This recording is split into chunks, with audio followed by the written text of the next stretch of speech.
and we welcome you back to the hashtag Brothers of Baseball show, BGC Sports Network. I don't know why I say those call letters so slow. I mean, it's like, I don't know. But anyway, Natalie, Turk, what's happening? I'm excited for the World Series. Well, what's happening? Be excited no more, because it is right around the corner, and that is why we are here. Just in case you missed it in the first segment, we began breaking down or recapping the LCSs. That's right, S's, between the Braves and the Dodgers, and of course the Rays and the Astros. Boo, Astros. All right, before we go any further in this second segment, the middle three innings of this game, it is being brought to you by Catapause. Feeling stressed? Well, you're not alone. Stress is an unpleasant part of life, so call Catapause. Catapause is committed to providing individuals, groups, ministries, and businesses with great space solutions. Visit catapause.org today and discover real solutions for life. That is KATAPAUSE.org. And that's how you can get yourself straightened up if you are dealing with some issues from this pandemic and this racial injustice and this economy and this election coming up. Hit my people up at Catapause. They will get you straight. All right, so we're going to finish up recapping the LCSs, and basically we're just going to dedicate these first couple of minutes to the I don't like the word losers, but the two teams that came up on the short end of the stick. How's that, Natalie? Is that better? I guess. Yes, it is. All right, so considering that this year was so unprecedented in so many ways, and both in and out of sports, as we just kind of talked about there in the opener, we're going to assume that next year is going to be a full season, all 162 games plus playoffs. Let's hope. Yeah, that's what we're hoping for. Of the two teams that lost the LCS in the National League, how do we feel about the Atlanta Braves and their potential way too early outlook for 2021? Well, I hope, honestly didn't care much until last night with the Game 7, which I should. They're in their American League. But when I saw that pain on the players' faces in the dugouts when they lost, I started to think about next season immediately. And, I hope that they carry over into next year and continue to contend, as well as, are able to pull themselves back up from such a devastating loss. So I have a good outlook for them. I think they're a young team. I think that they just, let it roll and keep on going. And that's what they should do. They should be proud. Don't hang their head. Young team, and, keep on playing. I agree with that wholeheartedly, or not wholeheartedly, with my whole heart. I guess I could say that. The Braves are definitely a young team. They have Marcell Ozuna. He just may be the MVP of the National League. They have Freddie Freeman. He may be the MVP of the National League. They have Ronald Acuna Jr. He's destined for MVP status in the future. They have Mike Soroka, and this is what I wanted to get to. I feel like their outlook is going to be tremendous.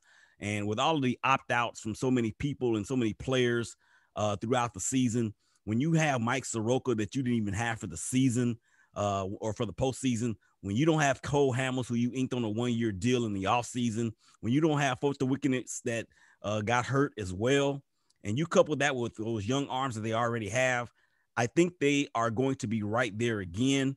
And considering what the Mets have done, they're probably a couple of years away, considering where the Phillies just can't seem to get it together later in the season. And as far as last year's defending champions go, the Washington Nationals, they kind of just mailed it in. They have a young superstar out there with Juan Soto, and that dude is on fire. So, yes. All right, so what do we think about the Houston Astros? We talked about Dusty Baker and the fact that he came in and did a tremendous job. The team finished below 500 in this truncated season. What do we see for the Houston Astros going forward? Well, I still see more of the same. I think, yes, what they did in the postseason, I guess just to get there or whatever, is commendable. predictable, but it's also a result of the truncated season because, there were more chances and, of course, more teams involved in the postseason this year. Had it not been a shortened season, not sure if they would have made it there. So in my mind, I still see them being very subpar next season, especially if it's a full season. We're not affected by COVID and everything goes as, would have been like last year in a regular baseball season. I don't see the Astros being much of a threat. Well, I'm hoping for that simply because of my personal feelings towards them. And of course, them playing in the American League West. But I think I'm going to disagree with you. And this is the reason why. They still have Jose Altuve. They still have Carlos Correa. They still have George Springer. They still have Alex Bregman. They still have JJ Redick.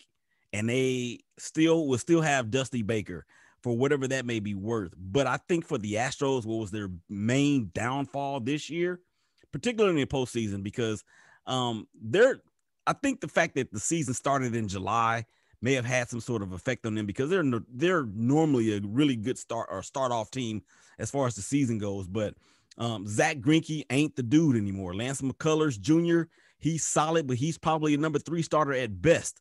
So they're starting pitching. Justin Verlander, he's out again next year because he had Tommy John surgery. So they can forget about that. So they're going to have to find some starting pitching, and they're going to have to start, and they're not going to find it quickly and some good quality starting pitching because the A's ain't going anywhere. I think the Angels are going to be better too. So well, what do you? Go ahead. Sorry to interrupt you. I just wonder what you think of.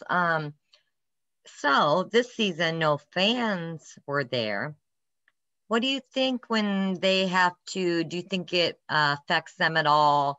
The Astros when they have to go into opposing ballparks and fans get a chance to still kind of rip into them because America basically hates them, I think. So do you think that plays in their heads at all next year and into their season? Yeah, for people like you and I that hold grudges.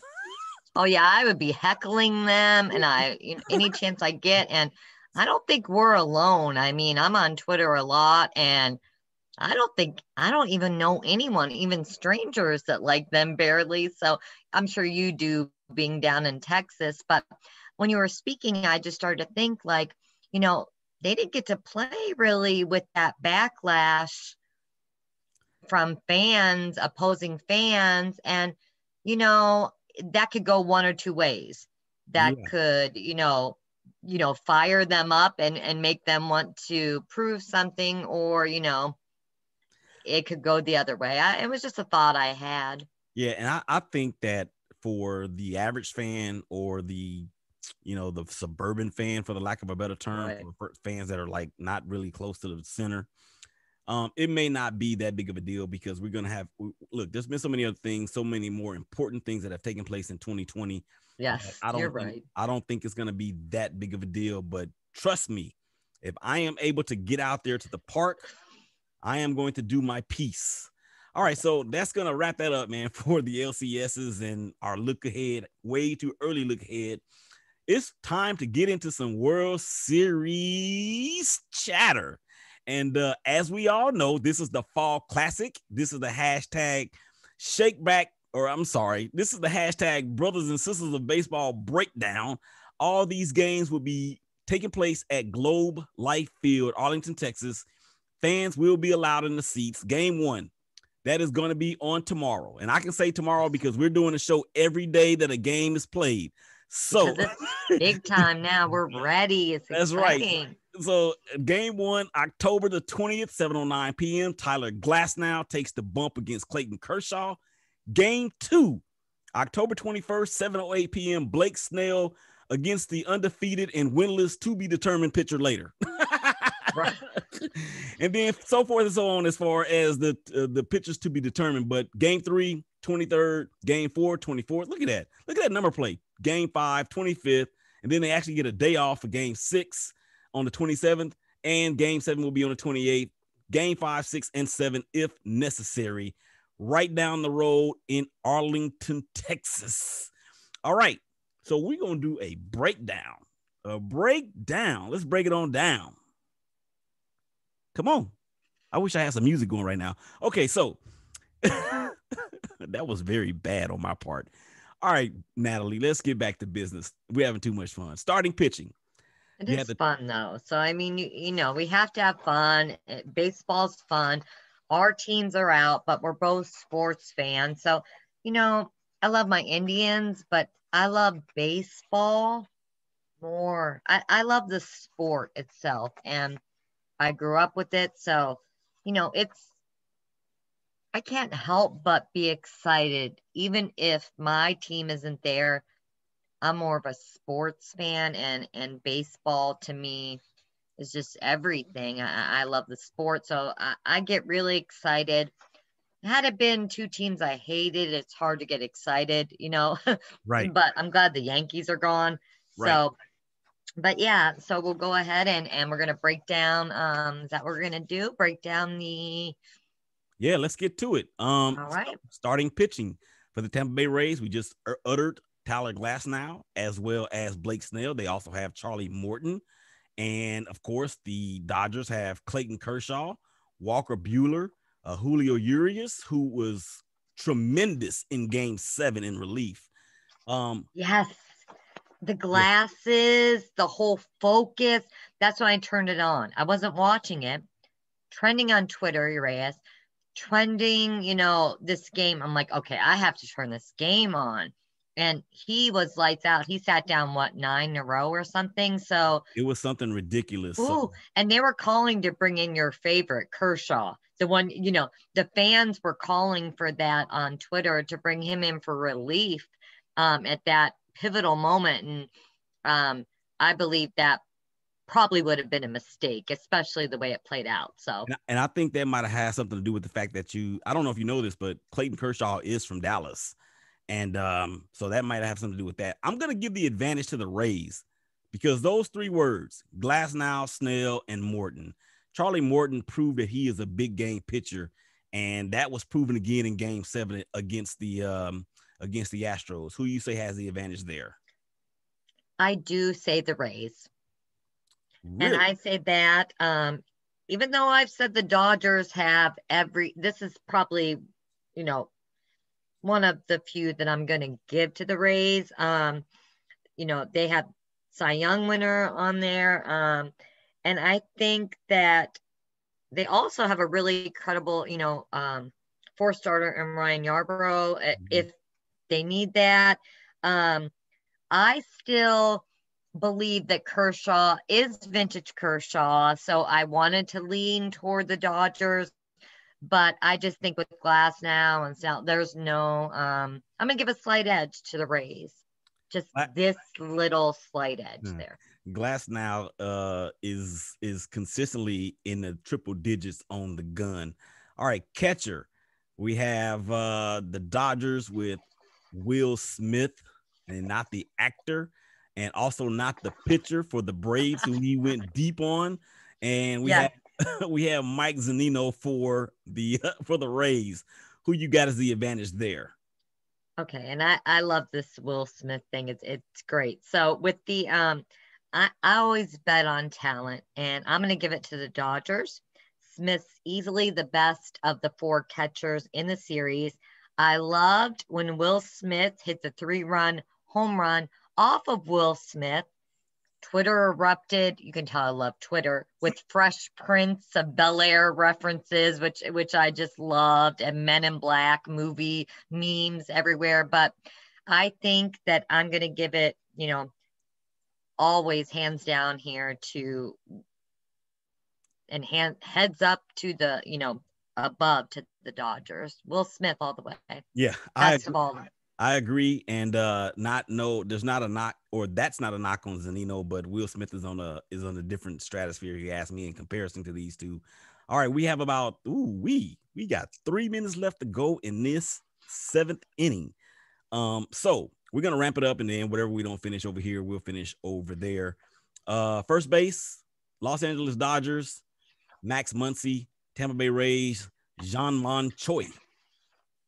I'm gonna take this one first. I'm gonna go with Max Muncy because, like you said, this is experience in turn and as well as talent. And Muncy seems to show up in the big parts of the season. So I have Muncy over Montoy. Well, I gave first base to the Dodgers, going on talent again. And that's mainly because, and if you think about it, Diaz, I believe, has played more in that position in the posting than he did in the regular season as well. I looked that up. But I just think that the talent is there with Muncy. So I'm going to go ahead and give that to the Dodgers. Cool. All right. So, and this really is reflective of what you have said and pretty much what I've been saying for the last 3 years about the Dodgers and them being the most talented and most complete team, possibly in all of Major League, but definitely in the National League. All right. Second base, Tampa Bay has Brandon Lowe and the Dodgers have Chris Taylor. I like Brandon Lowe here. He is an impact player offensively for the Rays. I think he had 14 home runs in the regular year. And his defense is way above average. I like him over Taylor. What say you?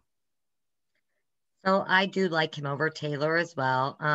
There's not a lot of separation there. I mean, Taylor moves around, with the defense.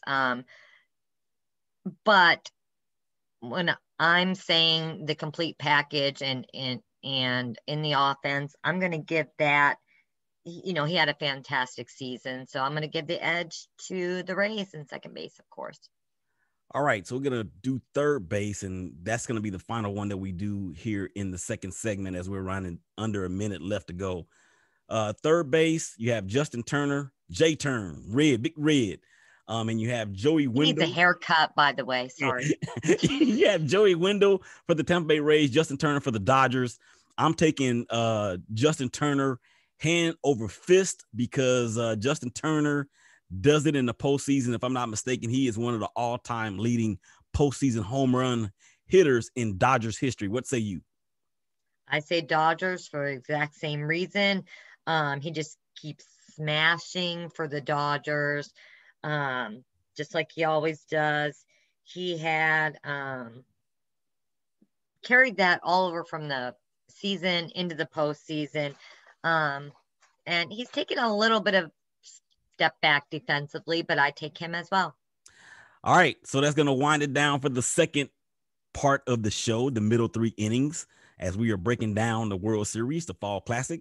Come on back on the other side of the break. We're going to finish this thing up. Baseball fans all over the planet. Natalie, Turk, Big Day, dopest engineer on the globe, Willie Epting Jr. Y'all come on back and holler at us. 2 Ks in the ninth. Just beat him to the spot. Big fastball at 99. 2 outs. Still a runner at first. Aledmus Diaz will step to the plate. Last hope for the Astros. And on the first pitch in the air, right field. That is playable.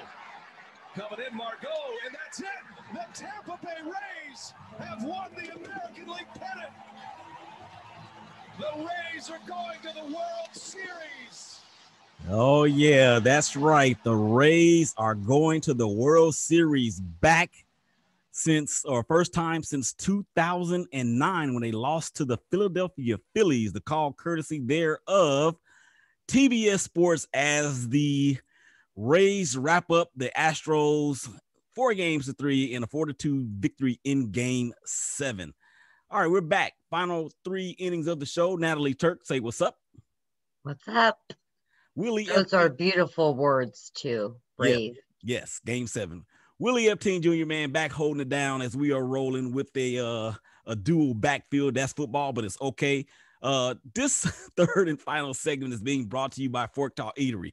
Can't remember what a home-cooked meal tastes like? Want a meal just like mama's? Well, Fork Talk Eatery will have your mouth smacking and your fork talking. So give them a call at 469-358-5241 and place your order today. You can also find them on Instagram at Fork Talk 3000 or on Facebook at Fork Talk Eatery. Go ahead and place your orders today because I'm telling you right now, the food is #forking delicious. All right, so we're going to get back and we're gonna wrap this show up with these with the final with the preview of the World Series that we have going on at this moment.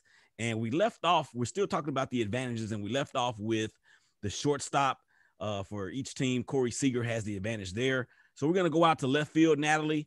That's your guy and my guy for that matter.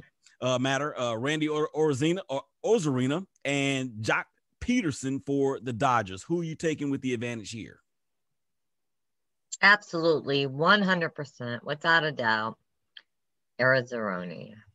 I mean, has anyone even witnessed what we've been seeing, right? I mean, 7 postseason homers, and he was a little subpar, maybe say, in the regular plate appearances, and he's not this good, maybe people might say, but guess what? He only has to keep it up for a few more days. So in my opinion, hands down, he is that good. I'm just making it a little bit of a comment, like he's out of this world right now and he's on fire. And so he just rolls it out through the rest of the series. And I give that to the Rays. Yeah. And he's looking at the ball, the baseball coming into him, and it probably looks like a beach ball to him at this point. So, yep. All right. So center field, I mean, it's Cody Bellinger and Kevin Kiermaier. I think we can both say that that's going to be Cody Bellinger with the advantage there. I agree. Dodgers, Bellinger, he's a very good defensive outfielder himself. Kiermaier, perhaps, not really. But Bellinger's bat is just far superior. So giving that to the Dodgers with Bellinger. Yeah, and not only is his bat above par, he's playing some pretty good defense out there in center field as he robbed, I can't remember who it was. I think it was Ozuna, robbed him of a home run in that league championship series against the Braves. And speaking of robbing folks of home runs, Mookie Betts, Dodgers, right fielder for the Tampa Bay Rays, Manuel Margot. I think we are both going to say that Betts has the advantage here too.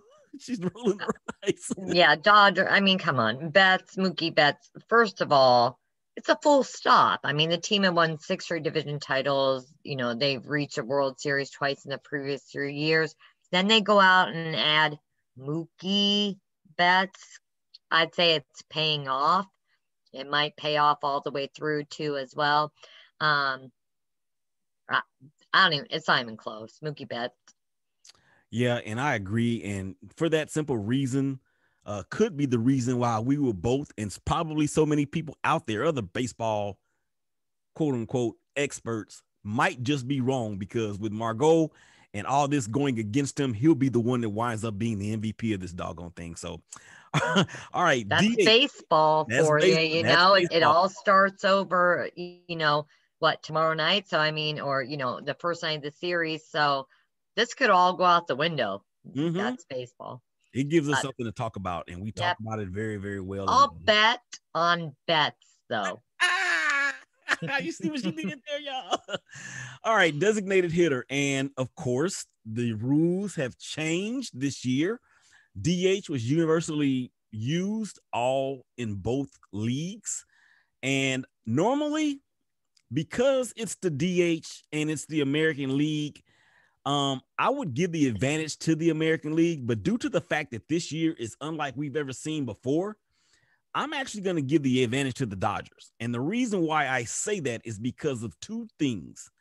They have a myriad of different hitters, or more hitters, can you say, than the Rays do. Much more offensive punch off the bench. And when you can throw out there players like Jock Peterson, he could actually be a DH. You have AJ Pollock, he could be a DH. Enrique Hernandez, also known as Kike Hernandez, that home run he hit last night, look, that's what I mean. So that's why I say the Dodgers. Who you got? I say the Dodgers. They can mix it around here too, using Peterson. They can use the matchups, lefty righty. They have Smith, I believe, who catches for Kershaw. If I got that correct, yes, Will Smith. how could I forget about him? So, I mean, they're a nice bat to have, but what I'm saying is that with this DH slot, normally I would agree that the American League's used to it. Neither team has a regular at this spot. So, I'm going to give the Dodgers an edge on that, and they have some bats who they can definitely put in there with Peterson, Meadows. Yeah, and also, actually Meadows is with Tampa Bay, but Austin Barnes, because they're both Austin. Austin Barnes is also will be available to DH. And after, say for instance, that whatever happens defensively, or they need to make a switch here and there, he would be available. All right, so we got 7.5 minutes left to go in the game, and we have 2 or 3. Let's see, we have 3. Yeah, no, we have 2. Two more items to talk about. The bullpen, Los Angeles Dodgers, Kenley Jansen, Blake Trinan, and so many others. And for the Rays, I mean, their bullpen ain't no slouch either when you think about what they have and what they've done. Who do you like in the bullpen matchup? I'm going to give the bullpen matchup slightly to the Rays. They have had the third best regular season bullpen ERA, the lowest. The Dodgers were the second best, though, but that's hard to apply that into the postseason, given, just the injuries and the turnover that they have. But what the Rays have, I think that the Dodgers don't, is just a wide variety and assortment of looks, some arm angles, and for them to decide up, depending on matchup situation. So that's why I give the, edge to the Rays on that end. Yeah, and I like Fairbanks, Peter Fairbanks. Of course, he got the last out, as you just heard, in the ALCS. Diego Castillo is their closer. He's got nasty stuff.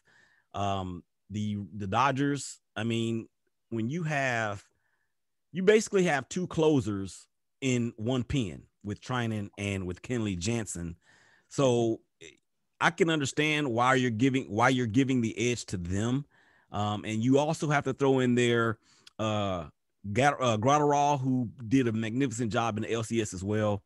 And for that reason, I am going to go with the Dodgers also, but very, very slightly. And I think a lot of that is going to hinge on who starters can go deeper. And I like the starters from the Rays, and as well as you do too. So that's interesting. That's very interesting. All right, last and not least, the manager, Kevin Cash from the Rays, Dave Roberts from the Dodgers. Who do you like? Well, it's not really who I like. I'm going to try to take my heart out of this for a moment, and I'm going to just say who I think. I'm going to give the edge to Roberts. He's no stranger to this situation. We've hinted at the thought that, his job may be on the line here, or, his dynasty. He needs this title.